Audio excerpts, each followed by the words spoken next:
12,000 लेके खा गए लोग, शौचालय के पैसे खा गए। वे कतरा गंदा लोग होगा, ये तो विचार करो आप। देश के प्रति हम संवेदनशील कम हैं, मैं कह सकता हूँ। राष्ट्र के प्रति हमारा स्नेह नहीं है। मैं एक बात बताऊं आपको, जिस राष्ट्र का हमें आश्रय मिलता है उस आश्रय को कभी मत खाना, नहीं तो आपका वजूद नहीं बचेगा, आपका अस्तित्व नहीं बचेगा। इस देश को मत खाना। इस राष्ट्र के प्रति संवेदनशील हमको होना चाहिए। विश्व गुरु है भारत, 0 दिया हमने, दुनिया को तब गिनती आई। शून्य से लगाकर एरोप्लेन तक का आविष्कार हमने किया है, दशमलव हमने दिया है। देता ना दशमलव भारत दो, यूं चांद पे जाना मुश्किल था। बोलो, इतना आविष्कार करने के बाद भी भारत विकसित राष्ट्र नहीं, विकासशील राष्ट्र क्यों है? क्योंकि इसमें रहने वाले लोग गरीबी रेखा का कूपन बनवाने में गरिमा महसूस करते हैं। सोने की चिड़िया कहा जाने वाला देश लाइन में खड़े हैं, मेरा गरीबी का कूपन बनवा दो, और नहीं बनाओगे तुमको वोट नहीं दूंगा मैं। चलो, किस किस को गरीब बनना है? आज एक आवेदन मुझे देना, अम्मावस के दिन सांवरिया सेठ दूंगा, वो आवेदन उनके चरणों में लगा दूंगा। मुझे पूरा विश्वास है आपको गरीब बना देंगे, कूपन भी बन जाएगा। चलो, किनको बनवाना है? एक आवेदन मुझे लिख कर दे देना। 10 बीघा जमीन गरीबी का कूपन बनवा के बैठे हैं, 2-2 ट्रैक्टर घर में, गरीबी का कूपन है। अफीम का लाइसेंस, गरीबी का कूपन है। अपने राजस्थान की बात नहीं, दूसरी जगह की बात है। मैं कई डरीन मारो, कई करेगा तो मैं डरी भी लूँ जाऊँ तो कई करेगा ही, बताओ। मैं तो ये समझाने के लिए कह रहा हूँ, बाकी डर भय कुछ भी नहीं है। सांवरिया सेठ ने भेजा है मुझे, कोई खौफ नहीं, कोई डर नहीं। खाली फर्क अतरो पड़ सके, अगले साल नहीं बुलाऊंगा, खण के अलावा और कहीं वही नहीं सके। और इतना विश्वास है मुझे कि एक दर बंद होता है तो 1000 दरवाजे खुलते हैं। और यहाँ भी नंबर आया 2 साल में, ऐसा नहीं कि एक दान आया मुहूर्त दे दिया, मैं 2 साल में नंबर आया है। और खाली एक मुहूर्त रखा हुआ है मेरे पास, और वो इसलिए रखा क्योंकि गुराड़िया देदा में वो भागवत कथा में देना चाहता हूँ। धैर्यखेड़ी के पास बहुत समय हो गया कथा की, तो गुराड़िया देदा में 8 से 14 जनवरी तक उसका मुहूर्त देने का लिए मैंने रखा है। नहीं तो खूब बचा के रखा, अब तो ढांकी रखे हुए मुहूर्त। बार बार लोग आते थे कि महाराज मुहूर्त, मैंने कहा सब फूल है मुहूर्त फरवरी तक। कि नहीं महाराज देखो, मैंने कहा यह तारीख यहाँ तक, यह तारीख यहाँ से यहाँ तक। और वो जो 8 से 14 आती ना, उसको लांग कर आगे का बोल देता, झूठ नहीं बोलता था, बड़ा के समझ में आती वो नहीं। और वो मुहूर्त मैंने बचा के रखा है कि गुराड़िया में मुहूर्त वो प्रदान करूँगा मैं।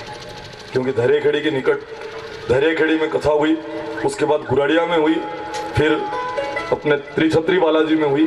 पर गुराड़िया और उस क्षेत्र में बहुत समय ज़्यादा हो गया, 8 से 14 तो कई वर्षों से, करीब 4-5 साल हो गए वहाँ के लोग आग्रह कर रहे हैं। तो मैंने कहा 4-5 साल में अब मैं वहाँ पर मुहूर्त दूंगा। तो ऐसा कोई फर्क नहीं पड़ता है, वो कोई भय नहीं। पर मैं इसलिए कहता हूँ कि वह बात आपके झट समझ में आई जा कि यहाँ की बात नहीं है, इसलिए कहता हूँ।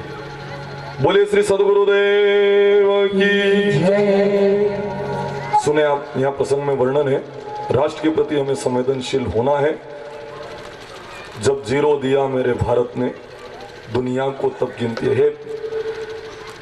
प्रीत जहां की रीत सदा में गीत वहां के गाता हूं, भारत का रहने वाला हूं, भारत की बात सुनाता हूं।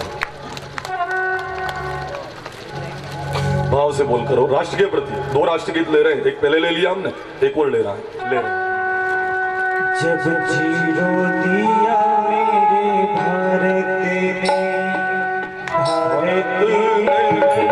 भारत ने दुनिया को तब गिनते आए, दारुई भाषा भारत ने दुनिया को पहले से दिलाए। देता ना दशमलव भारत तो यूं जान में जाना मुश्किल था। धरती और चांद की दूरी का अंदाजा लगाना मुश्किल था।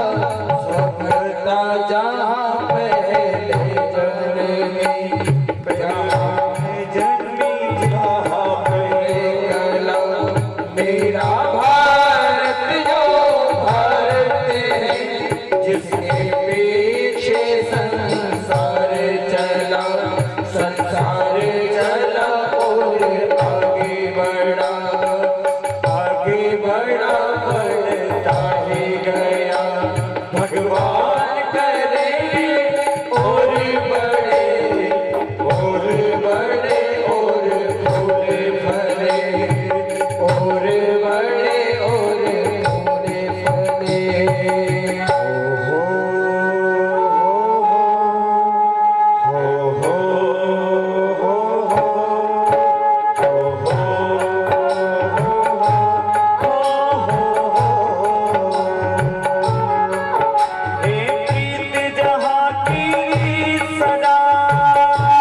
देखिए, माँ का ऋण कभी भी नहीं उतारा जा सकता।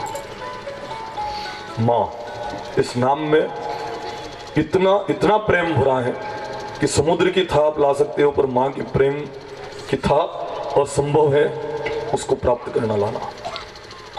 एक दिव्य प्रेम। एक व्यक्ति महाराज से कहता है, महाराज मैं मेरी माँ से बहुत परेशान हूँ। महाराज वो तबाह हुई है हमारी माँ की। महाराज ने कहा मेरे पास सूत्र है, माँ से कोई परेशान होता हो तो ऐसा तंत्र है कि अतिशीघ्र ठीक हो जाए। क्या तंत्र है बताओ महाराज। महाराज ने कहा अपने पेट के ऊपर 5 किलो का पत्थर बांधकर अपने गांव की 3 परिक्रमा करो।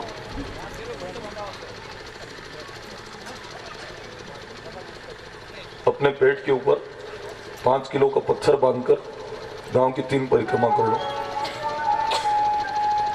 ठीक है, आराम से कर लूंगा मैं, अगर माती परेशानी है ठीक हो जाऊं तो मुझे ठीक है। पेट के ऊपर 5 किलो वजन बांधकर आधी परिक्रमा करिए और जाकर कहा महाराज दूसरा उपाय बताओ, तो बहुत कठिन है। महाराज जी ने कहा तू उस माँ से परेशान हो रहा है, पेट के बाहर पत्थर बांधकर तू नहीं घूम सकता, और इस पेट के अंदर वो माँ तुझे उठाकर घूमती रही, वही माँ की परेशान हुई तू यूं। माँ का महत्व जानना हो तो उस बेटे से जाकर पूछो जन की माँ नहीं धरती के ऊपर नहीं रही है। माँ क्या होती है उस बेटी से पूछो जन की माँ नहीं है। उस बेटे से पूछो जिसकी माँ नहीं हो। माँ के लिए, सच्चे प्रेम के लिए कितना तरसा, पर संसार में कहीं पर भी नहीं मिलता है। माँ, जीवात्मा, महात्मा, परमात्मा, इन तीनों नामों में माँ अक्षर महत्वपूर्ण है। माँ को हटा लो तो जीवात्मा, महत और परमात्मा तीनों नामों में माँ अक्षर लगे तो शब्द में निखारा है। आज से आप सब लोग अपने माता पिता को प्रणाम जरूर कीजिएगा। माता पिता को प्रणाम जरूर कीजिएगा, हर रोज कीजिएगा, प्रतिदिन कीजिएगा। मैं हाथ ऊंचे नहीं करूंगा, क्योंकि मैं हाथ ऊंचा कराऊं, मैं हाथ ऊंचा कराऊं, पुरुष हाथ ऊंचा कर देंगे माँ बाप को धोख देने पर, मेरी माता बहने हाथ ऊंचा नहीं करेगी। कहाँ के अणा का माँ बाप पियर में, रोज धोख देवन जाएगा पियर में भी। पियर में माँ बाप, ससुराल में माँ बाप कहाँ है ससुराल में माँ बाप कौन है? हो रहा माँ बाप।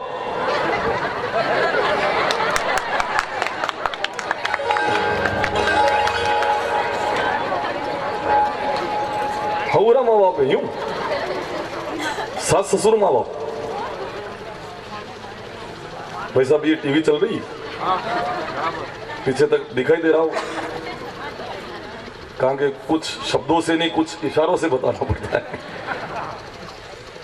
ये पर काल थोड़ी ऊपर रखनी थी ना, नीचे से पास के लोग देख पाते होंगे, दूर के लोग नहीं देख पाते होंगे, उनकी नजर यहाँ तक नहीं पड़ती होगी, टीवी के माध्यम से उनको पता चल जाए। हाउ हो रहा माँ बाप, तो फिर रोज धोख देना मेरी माता मेरी बहनों, हर दिन इनको प्रणाम करना, आशीर्वाद लेना इनका। हितरा हाथम के दन भले धोख दी दो यार, टोरों को टोरो आई रही थी, देखा तो प्रणाम कर लिया, अकेले में तो कभी धोख नहीं। और ऐसा पग मसरे कि 12 महीना तक अब दर्द नहीं करेगा।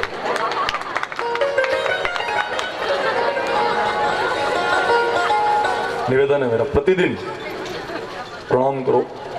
और बहू को कब तक माफ करना, एक गाड़ी ठामड़ा फूटे वहां तक माफ करो, क्योंकि घूंघट उसने कभी निकाला नहीं, पढ़ने जाती थी और यहाँ आई, अब उसको कामकाज करना पड़ रहा है, और जब कामकाज करना पड़ रहा है तो थोड़ा हो सकता है असहजता घूंघट में, मान लो कि ठोकर लग जाए तो उसमें उससे झगड़ना मत हो, कहा कि वह भी बेटी है आपकी, जैसे आपकी बेटी है ना, बहू को भी बेटी मानना जो सासुई बन गई। आज आपके दुख का कारण क्या है? क्योंकि आपको इतना विश्वास था कि लाड़ी आया के बाद मैं पाटला पाऊंगा, बस वो अभी संभव नहीं है, सब डिजिटल हो चुका है। ये पाटला नहीं, अब आशा भी मत रख जो आप हो, आपके दुख का कारण आपकी आशाएं हैं कि मुँह तो पाटला बैठी रहूँगा, वहाँ लाइन चाय देगा न, वहाँ लाइन सब देगा न, अतरो असंभव है, अब युग बदल गया है। इतनी अपेक्षा उनसे मत रखो, ये असंभव अब हमें दिखाई दे रहा है। इतनी आशा भी मत रखो, काम करो तो अंगे सिधारो, इतनी आशा मत रखना। और जो बहुए है ना, इनको माफ करो, बेटी मानकर माफ करो। एक गाड़ी ठमड़ा फूटे वहां तक माफ करो। इन बहुओं की बहुत सुनता है भगवान,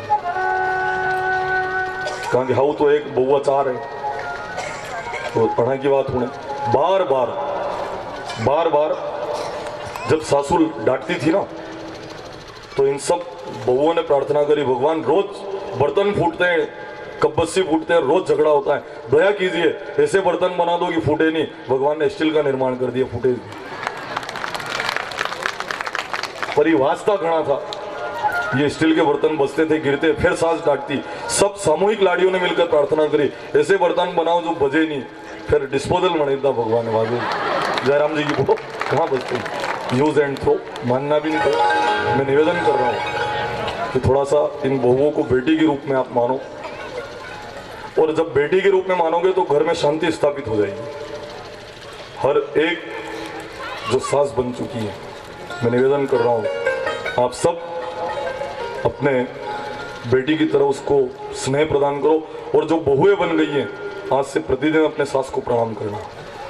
जितनी भी सासुएं यहाँ बैठी होगी, बन चुकी सासुएं, वो कह रहे होगी महाराज सही कह रहे हो, लाड़ी कभी धोख नहीं दे। आज सही कह रहे हो आप, मेरी माता हो, आप भी कभी लाड़ी थी, आप दियो तो गई क्यारे क्यारे पानी आई रहे हो,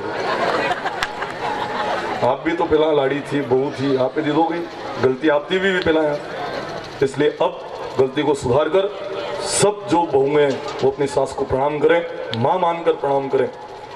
इसलिए कहा है, जो सास बहू को बेटी कहे वो घर मंदिर बन जाता है, और जो बहू सास को मां समझे तो स्वर्ग यहीं बस जाता है। स्वर्ग बनाना और तीर्थ बनाना, तो ये एक दूसरे के प्रति माँ और बेटी का प्रेम, वैसा सास और बहू का प्रेम होना चाहिए। अभी भी अपेक्षा सेवा भी दी जो हो, सब डिजिटल हो चुका है, और डिजिटल में वो प्रेम तो खत्म हो गया। मेरे स्मरण में आ रहा है डिजिटल वाली बारात गई, बाराती कह रहे थे कि कतरी संस्कारी बहु मिली है, यूं नजर ऊपर नहीं करे।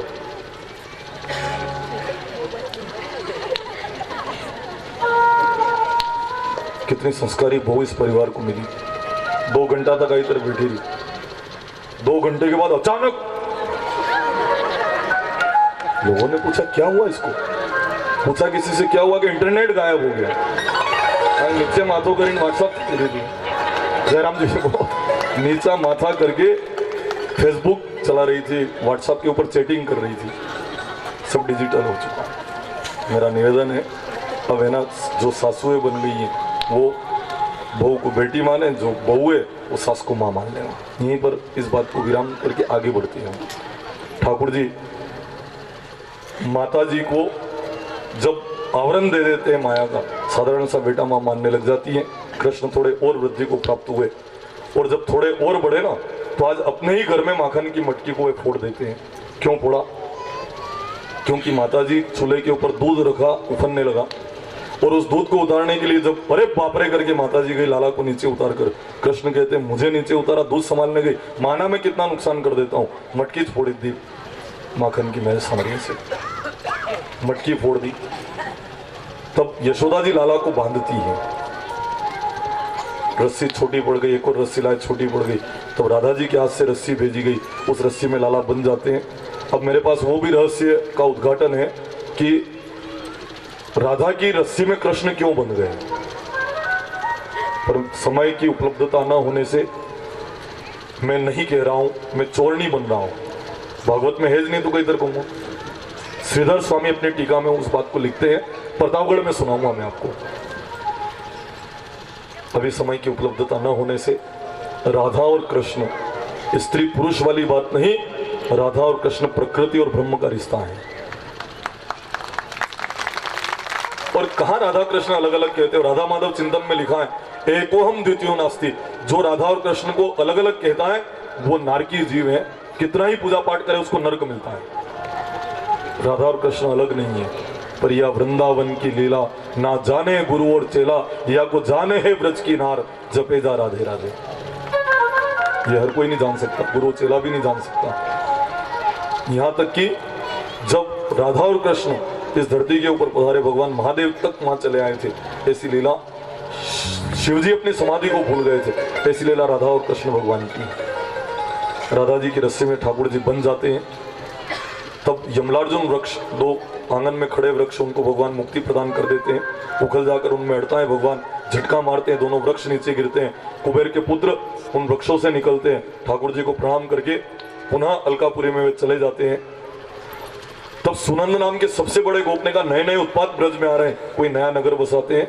वृंदावन विहारी च गोवर्धन वनाश्रय, जहां पर गोवर्धन का परम आश्रय हो, ऐसा नया सुरम्य नगर हमको बसाना है। सुनंद नाम के गोप की बात सबने मानी, क्योंकि वृद्ध अनुभवी होते हैं, उनकी बात सबको मानना चाहिए। न स सभा यत्र न संति वृद्धा, वह सभा नहीं जिसमें बूढ़े लोग विराजमान न हो। भले आप कतरी MA BA की डिग्रियां ले लो, पर इन वृद्धों का अनुभव आपकी डिग्री उनके सामने थोता है। ये बड़े अनुभवी है वृद्ध लोग। अणाने पूर्ण को भी पहाड़ो याद है। अब अपने गणित में पूर्ण को पहाड़ो क्या है? अपना तो असो भणे मिले कि आज तक वो कभी काम नहीं आया। बताओ मुझे, या पाई बताइए अपना 22/7 कभी काम आई गई आपकी जिंदगी में? पाई का मान 22/7। वृत्त का क्षेत्रफल पाई r², वृत्त की परिधि 2πr। या आज तक मर तो नहीं ध्यान में आई। अब आपके कभी जिंदगी में काम में आई हुए तो बता दो मुझे। जयराम जी की हमको वो पढ़ना पड़ रहा है। लॉर्ड डलहौजी ने अकबर महान था, वो रोज रटना पड़ रहा अपना। अकबर महान था तो फिर महाराणा प्रताप कौन था? जयराम जी की पूर्व सिकंदर महान था, तो फिर चंद्रगुप्त मौर्य कौन थे?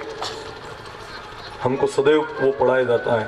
वह जजिया कर ने कोई नाम भी, तुगलक बिन एक ने वो कासिम दो, कणकई नाम भी याद रखना पड़े ने। वही भी याद रखना कि 1909 ने 1802 ने 709 ने, ये सब भी याद, गोटी ने याद करो ने जैन वहाँ लिखो ने। जिंदगी में कभी फिर भी काम नहीं आए। जयराम जी की बोलो, क्या क्या पढ़ना पड़ता है, कतरो लोड दिमाग के ऊपर है। जो निरर्थक वना काम की चीज अपने देश में पढ़ाई जाती है। शिक्षा नीति में भी थोड़ा बदलाव इन सब नेताओं को मिलकर करना पड़ेगा। जयराम जी की बोलो, जो कई काम नहीं आई वो सब याद रखना पड़े। बोलो युवानों की ऊर्जा तो वहां खराब चाहिए। कभी जिंदगी में काम आएगा या पाई 2πr² पर सब ने वो सब पढ़ना पड़ रही हो जो कई काम को नहीं है। वही जिसको वैज्ञानिक बनना है, पहली चीज बनने विज्ञान वाली पढ़ाई कराओ। जिसको डॉक्टर बनना है, पहली चीज बनने पढ़ाई कराओ। यहाँ वो सब याद करना पड़ रहे हो उनने। ये लॉर्ड डलहौजी ने वो कौन आया तो विदेश थी, कई नाम भी स्मरण में नहीं रहे। बाबर कब आया था वो भी याद रखना पड़ रहा। बाबर राम मंदिर तोड़ के चला गया, सब वरने याद करना पड़ रहा। जयराम जी की बोलो, सब नेताओं को मिलकर शिक्षा नीति में भी जो जरूरी है वो पढ़ो। खुपड़ा हरी का रो नहीं डाला कि साधु ऐसा चाहिए जैसे सुख साय सार को गई रहे थोता दे उड़ाए। जो ज्यादा काम की चीजें बाहर आगोगे अपने काम की यूं ही खाली वणन रटना पड़ रहा कि 9 ने डलहौजी ने 1909 ने 1845 ने 402 ने 420 ने 202 ने, क्या काम का जीवन में? कुछ भी काम नहीं है। बोले श्री सदगुरुदेव की जय, सदगुरु महाराज की जय। तो यहाँ प्रसंग में कहाँ चल रहे हो? पूरा विश्वास है आप भूल ही गया वो कहाँ चल रहे थे। मेरे कन्हैया जब मटकी को तोड़ देते हैं, और मटकी तोड़ी तो सुनंद नाम के सबसे बड़े गोप ने उनको इस घटना के बाद वृंदावन में जाने की सलाह दी। यानी कि बड़े लोग जो है ना, उनका अनुभव हमको लेना चाहिए। बहुत अनुभवी होते हैं वृद्ध लोग। कितने अनुभवी। चलो मैं इन वृद्ध लोगों को प्रणाम करके इनके लिए एक बात बोल देता हूँ। जिनके भी सफेदी आ गई, वृद्ध हो गए, दादाजी बन गए, उनके लिए खास बात है। एक रेल में 5 युवा बैठे हुए हैं और सामने सीट पे एक बा साहब बैठे हैं। 5 ही युवाओं ने कहा आज कहीं ना कहीं करा कि रेल के चैन खींच दो, ने पकड़े जाएंगे तो कई दाना भाषा ही खींची, ये कल्ला ना अभी 5। वहां लिखा हुआ था कि रेल की चैन खींचे उसको 1200 रुपये जमा करवाने पड़ते हैं। तो 5 ही ने मिलकर कि पहला 1200 रुपये एकत्रित कर लो, ये भाषा अपना ऊपर वाला निकली गया। तो जैसे कि अपने चंद्राम भाषा हरी का वे जयराम जी बोलो, मान लो कि अपने भाषा हरी का अगर वे अपना ऊपर वाला वे तो एक काम करो कि 1200 रुपये आपने एकत्रित कर लो। एक ने दिए 500, एक ने दिए 200, एक ने दिए 100 और 1200 रुपये एकत्रित करके चौकड़ी वाला बुसट वाला बालक के ऊपर के जेब में 1200 रुपये रख दिए। चैन खींची, अधिकारी ने आकर कहा इस डब्बे से किसने चैन खींची? 5 ने कहा इन बासाब ने खींची। बासाब ने कहा आपने? बासाब से पूछा अधिकारी ने आपने चैन खींची? बासाब ने कहा हाँ मैंने चैन खींची। 5 ही बालक ने कहा बासाब बासाब। बासाब ने कहा हाँ मैंने चैन खींची। अधिकारी ने कहा क्यों खींची? बासाब ने कहा कि मैंने इसलिए चैन खींची, इन 5 ने मेरे ऊपर हमला किया और मारा 1200 रुपया खोल दा। मैंने चौकड़ी वाला बुसट वाला के ऊपर का जेब में 1200 रुपया, एक 500 का नोट है, एक 200 का नोट है, इस तरह से सब बात बता दी। और वाकई में पैसे निकाले तो वसा 1200 रुपया। अधिकारी ने कहा मतलब बासाब सही बोल रहे हैं। 5 को हथकड़ी लगी, 5 ही बालकों को हथकड़ी लगाकर जब ले गए तो बासाब ने उन 5 की तरफ देखकर अपनी दाढ़ी के ऊपर हाथ फेर कर कहा नाना यह सफेद दाढ़ी यूज नहीं आई हो। बोले श्री सदगुरुदेव की। सभी वृद्धों के चरणों में यह प्रसंग है वो बहुत अनुभवी होती है। सभा यत्र न संति वृद्धा, बहुत अनुभवी होते हैं। सुनंद नाम के गोप की बात मानी, नया नगर बसाया वृंदावन की हरी च गोवर्धन वनाश्रय। वहां पर मेरे कन्हैया जब बछड़े चराने जाते हैं, एक वत्सासुर नाम का राक्षस बछड़ों में आकर मिल जाता है, भगवान उसका वध करते हैं। अगले दिन एक बकासुर नाम का राक्षस बगुले का स्वरूप धारण करके आता है, भगवान उसकी चोंच को चीरकर उसके कर्म बंधन काट देते हैं। अघारसुर विनाशी च पूतना मोक्षदायक, एक अघासुर नाम का राक्षस अजगर का स्वरूप धारण करके पड़ा था और सारे के सारे मित्र कृष्ण से कहते हैं हम रोज आते हैं और पहली बार ऐसी गुफा दिखाई दे रही है, इसका हम निरीक्षण करेंगे। पर कृष्ण भगवान कहते हैं ये अजगर जैसा दिखता है, इसके मुंह में हमको नहीं जाना। पर सब बालक बात मानते नहीं, उस अजगर के मुंह में प्रवेश कर जाते हैं। वो अजगर अगासुर अपना जबड़ा बंद करता है, सारे के सारे बालक मृत्यु को प्राप्त हो जाते हैं। तब भगवान अपनी अमृतमयी दृष्टि से सब बालकों को पुनः जीवित कर देते हैं।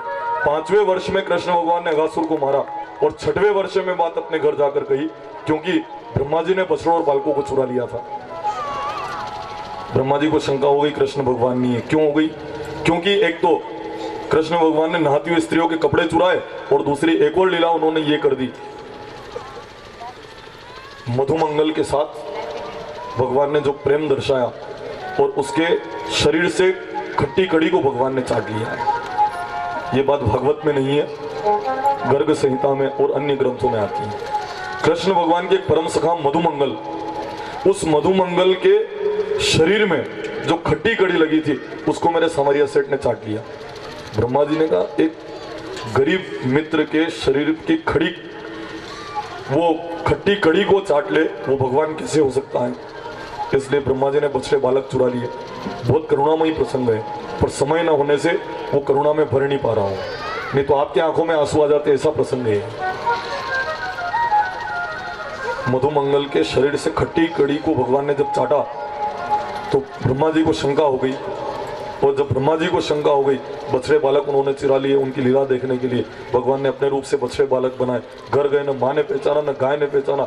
1 साल तक ये लीला चलती रही और ब्रह्मा जी ने वापस बछड़े बालक लौटा दिए।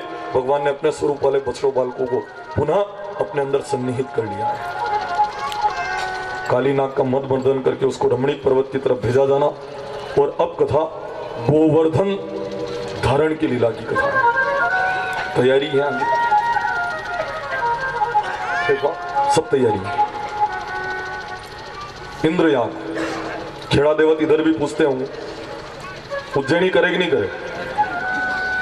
उज्जैनी को मतलब कि उज्जैन चल जाओ यूं क्या? आटो सामान करे लईने खेत पे जઈને बाटिया કરીને खाई ना जाओ। उज्जैनी अपभ्रंश नाम है उसका, वास्तविक नाम है उजमणी। कि हे भगवान राम, इंद्र पानी नहीं बरसा रहे, हमने घर बार सब उजम दिया है, जहां तक पानी नहीं पड़े वहां तक वापस नहीं आऊंगा। पर 11 बजे भांडा कारा कट करीन फिर आएगा। उजमणी है वहां, उज्जैनी नहीं है। हमने घर बार सब उजम दिया। तो जितने भी इंद्र याग की तैयारी थी वो सारी की सारी तैयारी देखकर कृष्ण भगवान कहते हैं कि हम गोवर्धन पर्वत की पूजा कर दें पिताजी तो ठीक रहेगा। तब नंदराय जी कृष्ण भगवान की बात मानकर जितनी भी सामग्री थी ना गोवर्धन पर्वत की पूजा की, जितनी भी थी इंद्र भगवान की पूजा की, गोवर्धन पर्वत की पूजा में वो सामग्री उपयोग कर लेते हैं। इंद्र भगवान की पूजा का लोप हुआ, तब समर्थक नामों के मेघों को बंधन उन्होंने खोल दिया। हाथी के पांव जैसी धाराएं बरसने लग गई। इतना जल गिरा, इतना जल गिरा, पूरी धरती डूब जाए, इतना पानी गिरा। वो पानी कहाँ गया? भागवत में खाली इतना लिखा है कि भगवान ने ऊपर से उस पर्वत को इतना गर्म कर दिया, वाष्प बनकर उड़ गया। पर कल वो वैसे अन्य जो कथा आती है वो ये है, वो पानी कहाँ गया? मनोयोग पूर्वक हम श्रवण करें। एक बार अन्नपूर्णा माता ने भोलेनाथ से कहा पूरी दुनिया के लोगों को मैं भोजन करवाती हूँ, सारी दुनिया के लोगों को कैलाश पर्वत में बुला लें क्या? भोलेनाथ ने कहा सबको बुलाना, पर अगस्त ऋषि को मत बुलाना। अगस्त ऋषि 3 आचमन में समुद्र पे गए, उनका पेट तुम कैसे भर पाओगी? कि पहले महाराज बाबूजी ने बुलाऊंगा। बुलाया, अगस्त ऋषि ने आकर कहा और पूछना मत कि क्या परोसूं, खाली लाल आके मुझे अपनी परिचर्याओं से कह देना, लाल आकर सब रखे, पूछना मत कि मुक्ति परोसूं की पूरी परोसूं। लाल आकर परोस रहे, उनकी भूख भी बढ़ रही, शरीर भी बढ़ रहा है, अन्न के पहाड़ मुंह के अंदर जाने लग गए, एक भी डकार नहीं आई। अन्नपूर्णा ने भोलेनाथ से कहा भगवान गलती हो गई, उन महाराज को बुला लिया, आपने मना किया था, इन महाराज को उठा दो। भोलेनाथ ने कहा मैंने मना किया था, क्यों बुलाया? मैं कोई मदद नहीं कर सकता। भगवान नारायण से प्रार्थना करी, भगवान नारायण प्रकट हो गए और कहा इन महाराज को भोजन से मैं उठा दूं, उठते ही पानी मांगे तो पानी की हाँ मत कर लेना। अन्नपूर्णा ने कहा भरपाई बाबूजी थी, जिंदगी में नाम नहीं लूंगा मैं। अन्नपूर्णा में जलपूर्णा नहीं ये कह दूंगी, अब तो खाली इन महाराज को उठा दो। भगवान छोटे से बालक का रूप धारण करके उन अगस्त ऋषि के पास बैठे, 1-2 गिलास खाए ना खाए झूठ मूठ की डकार ली, और जैसे ही उठे अगस्त ऋषि ने कहा मैं क्या पेट भरा हूं जो बैठा रहूंगा? उन्होंने भी झूठ मूठ की डकार ली और कहा अन्नपूर्णा। अन्नपूर्णा ने कहा आप जल के लिए मुझे पुकार रहे हैं, पर जल मैं नहीं पिलाऊंगी, आपको ये बालक पिलाएंगे। बालक कौन? भगवान नारायण। आप जल पिलाओगे? भगवान नारायण ने कहा मैं जल पिलाऊंगा, पर आज नहीं, मैंने भोजन कराया सतयुग में, मैं जल पिलाऊंगा द्वापर युग में, जब मैं गोवर्धन पर्वत को उठाऊं, हाथी के पांव जैसी धाराएं बरसे, जितना भी पानी पीना अगस्त ऋषि वहां आके पीना। यह पानी पहला पार वानी में ली थी वो, तो जितना भी पानी गिरा कहां गया? अगस्त ऋषि के पेट में चला गया, इसलिए प्रलय नहीं हुआ है। और जब श्री कृष्ण उस गोवर्धन पर्वत को अपनी उंगली के ऊपर धारण कर लेते हैं, जितने भी ब्रजवासी थे उस पर्वत के नीचे पधार जाते हैं, सब सुरक्षित है। हाथी के पांव जैसी धाराएं 7 दिन तक बरसती रही।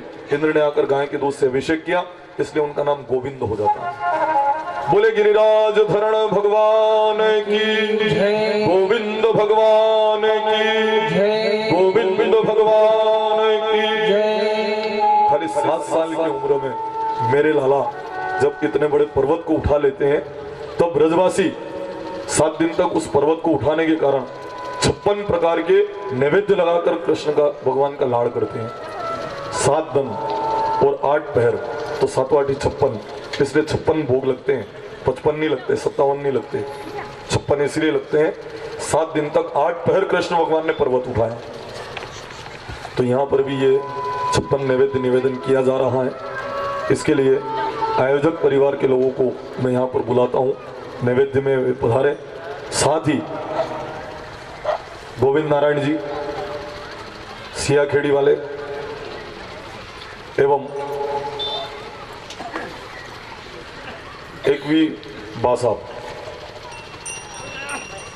जिनके पास एक सिलेटी कलर का जर्सी पहन रखी है, भी बासाब, कंकु की टिल्ली लगी हुई है। हाँ, एक लाल जर्सी वाला कि मेरे बासाब विराजे। हाँ पीछे, अब हाथ ऊंचा कर दो, आप मेरी बात समझ रहे हो। स्लेटी कलर वाला बासा, सफेद मुच्छा वाला कि मेरे? हाँ हाँ बासा, आप ही इधर उधर देख रहे हो, आप ही हाथ ऊंचा कर दो तो।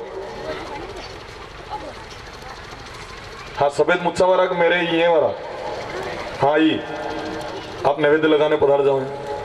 बड़ी लगन से कथा को सुन रहे हैं, कहाँ से पधारते मुझे नहीं पता है। एक और इनके पास में इधर बैठे थे, वो भी बड़ी लगन से कथा को श्रवण करने। बस आप भी पधार जाओ इधर वाले। नैवेद्य के लिए आयोजक परिवार, आप भी नैवेद्य के लिए पधार जाओ। महाराज जी आप भी नैवेद्य के लिए पधार जाओ। अपने नारायण खेड़ा दयाल सिंह पधार जाए। एक आध माता जी भी पधार जा, नैवेद्य के लिए पधार जाओ।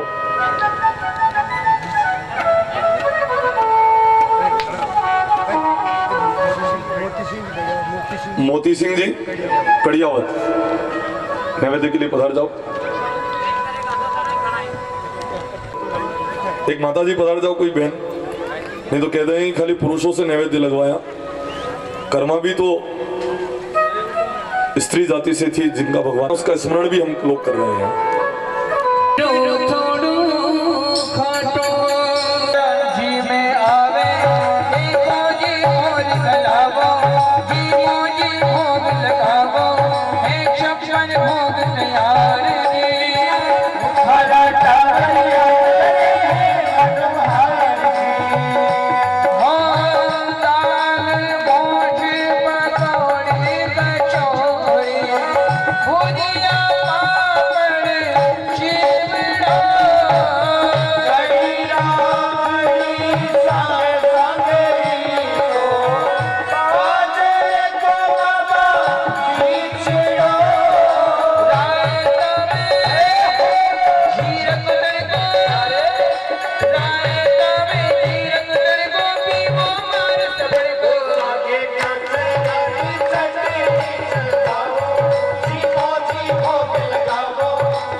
मन अगर माखन की तरह पवित्र और शुद्ध है तो निश्चित आप और हम में कोई दूरी नहीं।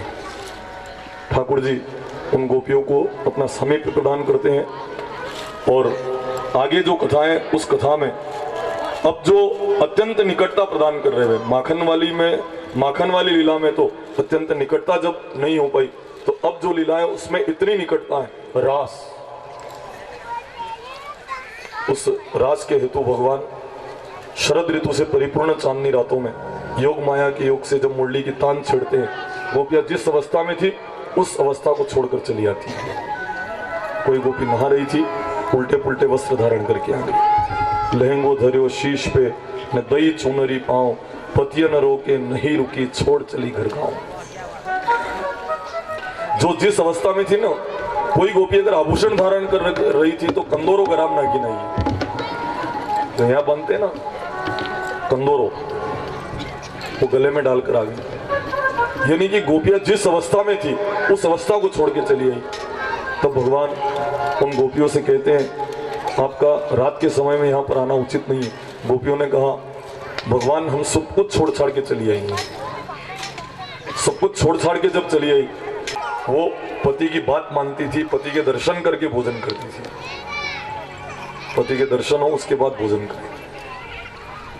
अब ज्यादा मैं कुछ इस विषय में कहूँगा नहीं, जमाना यहाँ तक पहुँच गया है।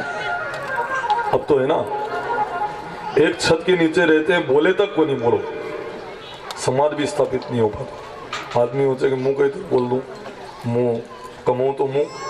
पत्नी सोचती है कि अलमारी की चाबी मार कर बोलना उड़ाने पड़ेगा फिर। बोलो, संवाद स्थापित नहीं हो पाता, 10-10 दिन बीत जाते, एक छत के नीचे रहते हैं। बोलो, ऐसे तो हालात है। और जहां पर ये हालात होते हैं, क्या होता है, आदमी वो सिगार का जमाना था, वो पी रहा था, या सिगरेट मान लो, सिगार में नहीं समझे तो गुल खिरा धोती में आग लग गई। बोलचाल बंद थी वन टाइम पे, धोती में आग लगी, पत्नी झाड़ू निकाल रही है। अब झाड़ू निकालते निकालते नजर पड़ गई, पर बोलेवा कई तरह हमारी इज्जत को सवाल, बोली बंद है। झाड़ू निकाल रही, देख रही है, पर बोली नहीं रही। और जब आग भभक गई ना, तो उसने सोचा कि मैं विधवा हो जाऊंगी, इसलिए मुझे बोल लेना चाहिए।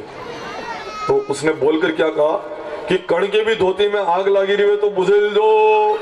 अब भी डायरेक्ट नहीं बोली, इनडायरेक्ट बोली। आदमी ने सोचा धोती वाला तो मैं ही हूं, देखा आग बुझा ली उसने। आदमी ने धन्यवाद नहीं दिया अपनी पत्नी, जान बचा ली, फिर भी धन्यवाद नहीं दिया। बच्चा स्कूल से पढ़कर आया, तब पिताजी ने उसके माथे के ऊपर हाथ फेर कर कहा, नाना आज हमारी धोती में आग लग गई थी, जने भी मैंने बताया वरने धन्यवाद है। बोलो, इतना तो प्रेम का पौधा सूख गया, अब क्या बताएं सामने। 2 महीने तक अपने पति की तस्वीर की पूजन करी, और द्वार के ऊपर पति आ गए। पति ने दरवाजा खटखटाया, दरवाजा खोलो। पति का पूजन कर रही थी और द्वार के ऊपर पति आ गए। बताओ कृष्ण, जाकर दरवाजा खोले कि यहीं पर पति की पूजन करती रहे। कृष्ण भगवान ने कहा, ज्यादा विचार करने की क्या जरूरत, जिसका फोटो है खुद आ गया, जाके स्वागत करना चाहिए।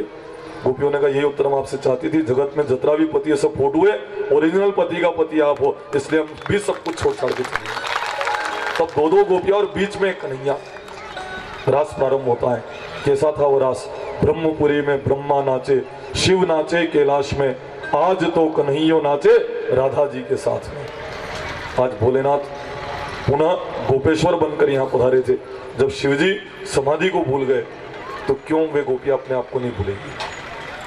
सूरदास जी लिखते हैं, बांसुरी बजाए आज रंग से मुरारी, बांसुरी बजाए आज रंग से बिहारी, बांसुरी बजाए आज रंग से मुरारी, बांसुरी बजाए आज रंग से बिहारी, रंग से मुरारी।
चुकी नटकारी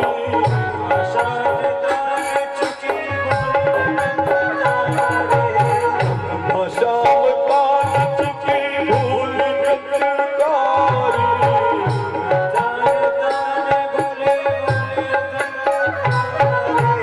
यमुना जल उलट शोभा आज भारी यमुना जल उल्ट गए शोभा आज भारी बांसुरी बजाया उसे पुकारे बांसुरी बजाए आज रंग से बुलाए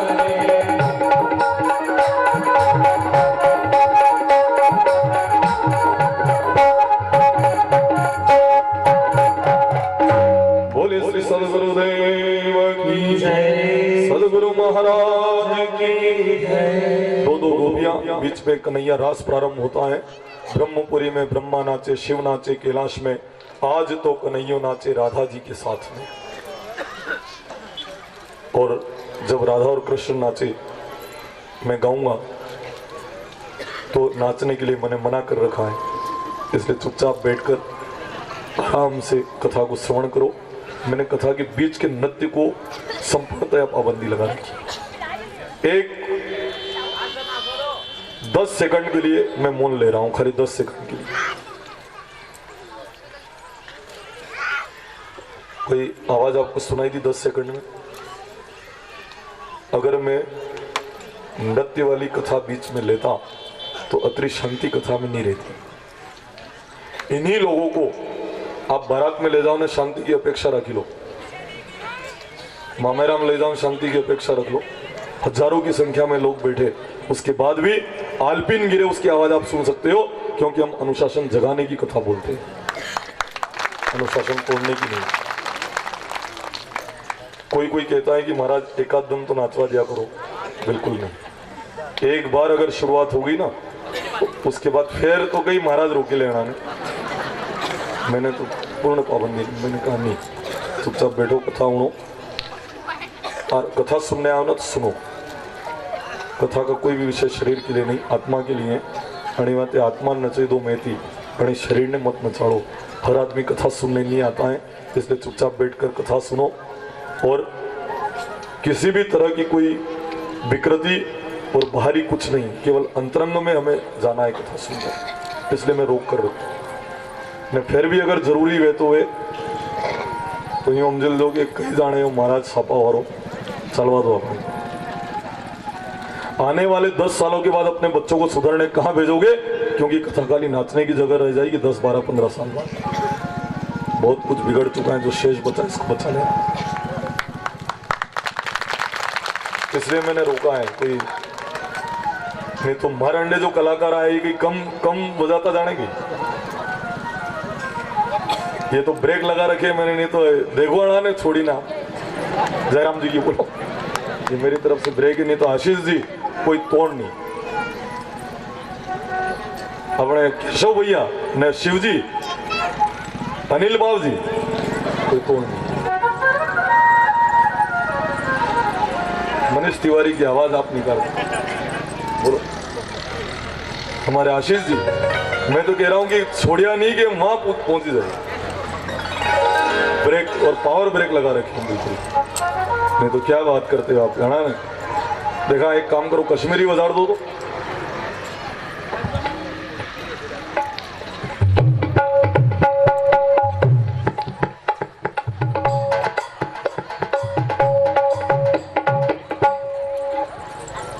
रजवाड़ी वगैरह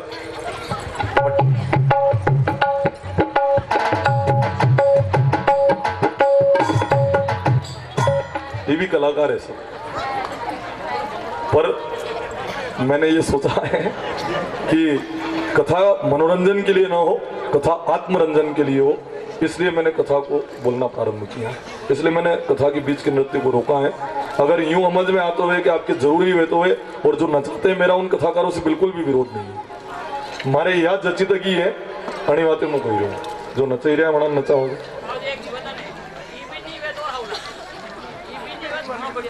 बोले श्री सदगुरुदेव की।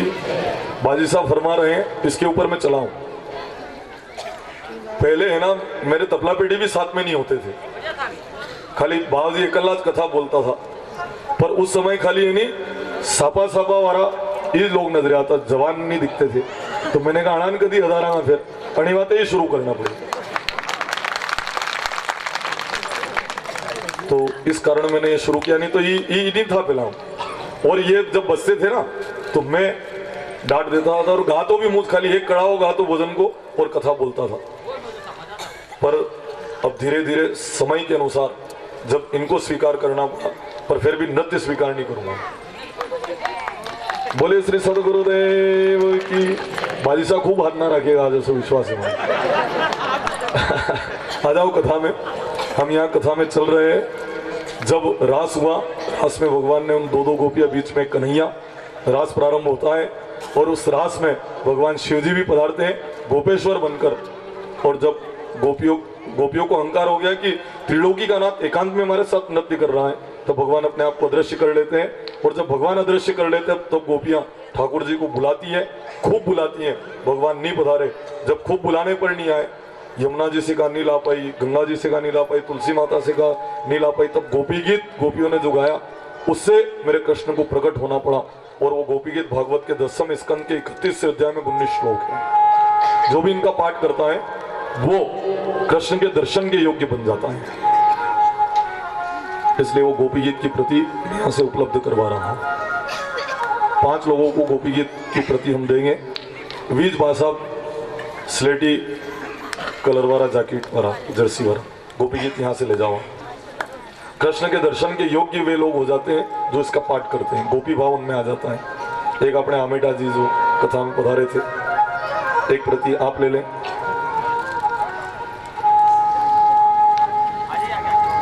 यहाँ पधार कर आप गोपी गीत की प्रति प्राप्त कर लें। 5 लोग गोपी गीत यहाँ से प्राप्त करें।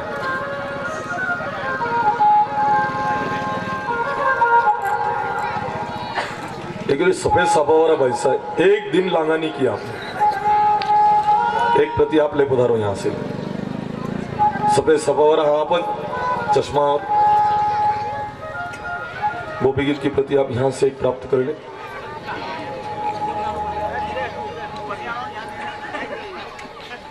गोपी गीत 3 लोगों को 2 और अनिल जी ढूंढकर प्रदान कर दे।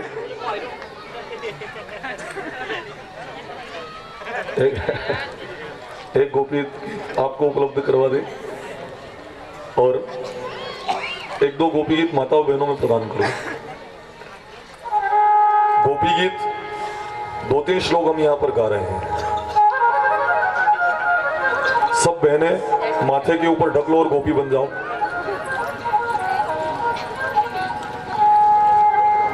सब बहनें माथे के ऊपर ढक लो और गोपी बन जाओ। पुरुष भी सब गोपी बन जाओ, माथे के ऊपर ढक लो। सब गोपियां हैं। ये वना दाढ़ी वाली गोपियां हैं, पर है सब गोपियां। माथे के ऊपर ढक लो। गोपी बनने में शर्माना मत हो। जना के सापो है भी ठीक है, टावेल ढांक लो, दुपट्टा ढक लो।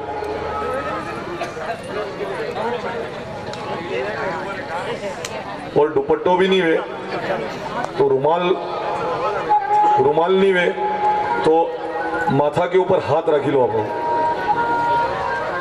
पर गोपी जरूर बन जाना। कृष्ण को अगर पाना हो तो गोपी बनने में शर्माना मत। एक बात बताऊं मैं आपको, रुमाल रखते हो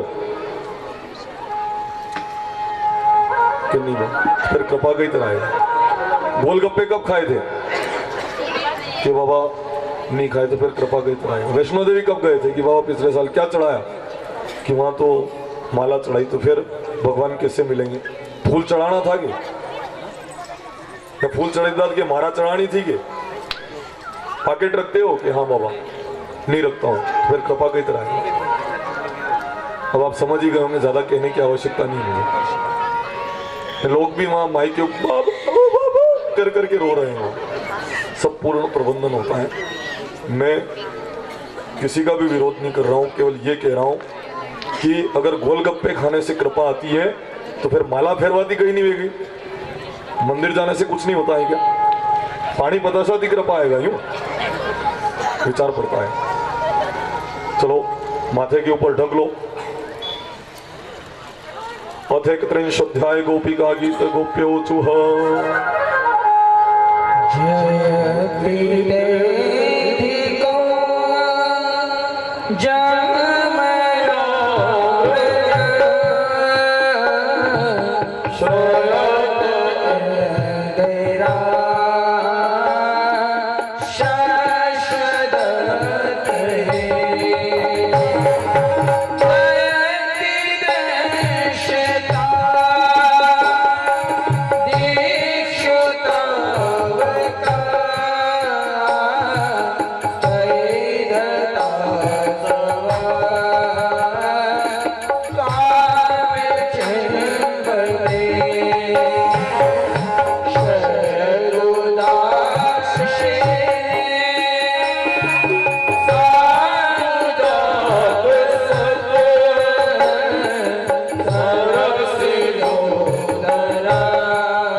कृष्ण प्रकट होते हैं, रास के बाद महारास होता है।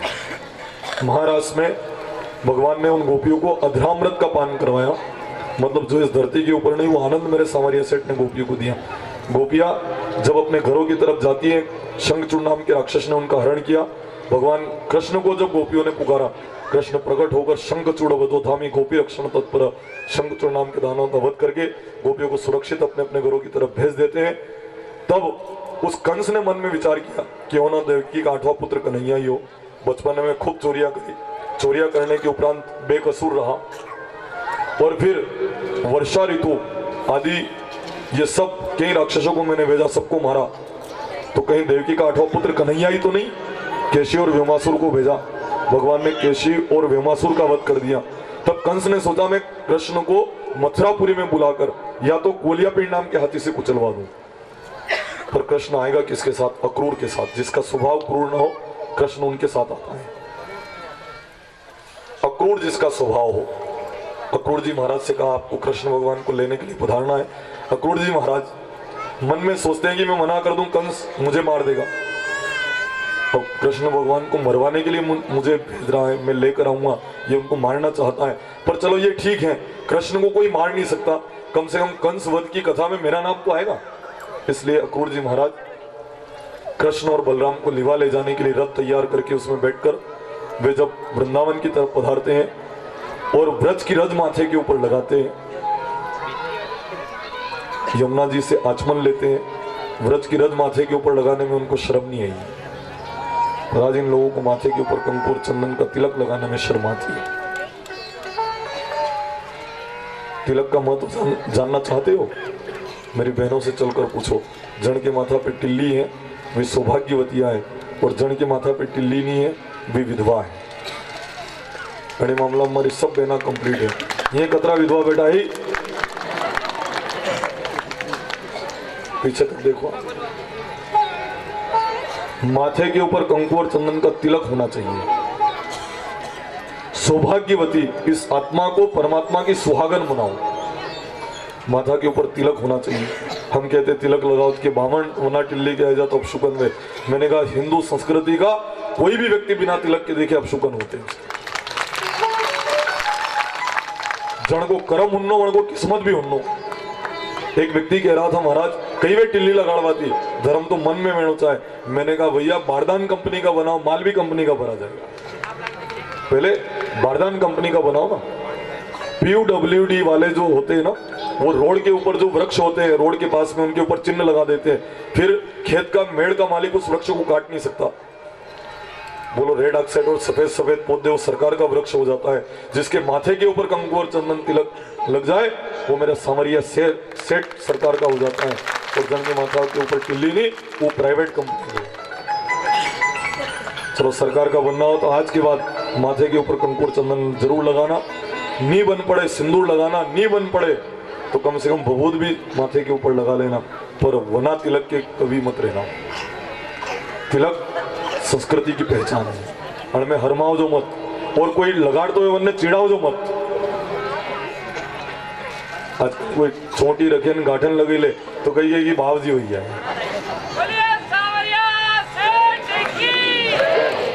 उनको चिढ़ाते हैं कि बावजी हुई है। तो जिनके चोटी है और गठान लगा रखी है वो चिढ़ना मत। कहा कि भी बावजी कह रहे आपने ओसामा बिन लादेन नहीं कह रहे हैं, उसमें डरने की क्या बात, क्या जरूरत। अच्छी बात है, अच्छे लोगों से उपमा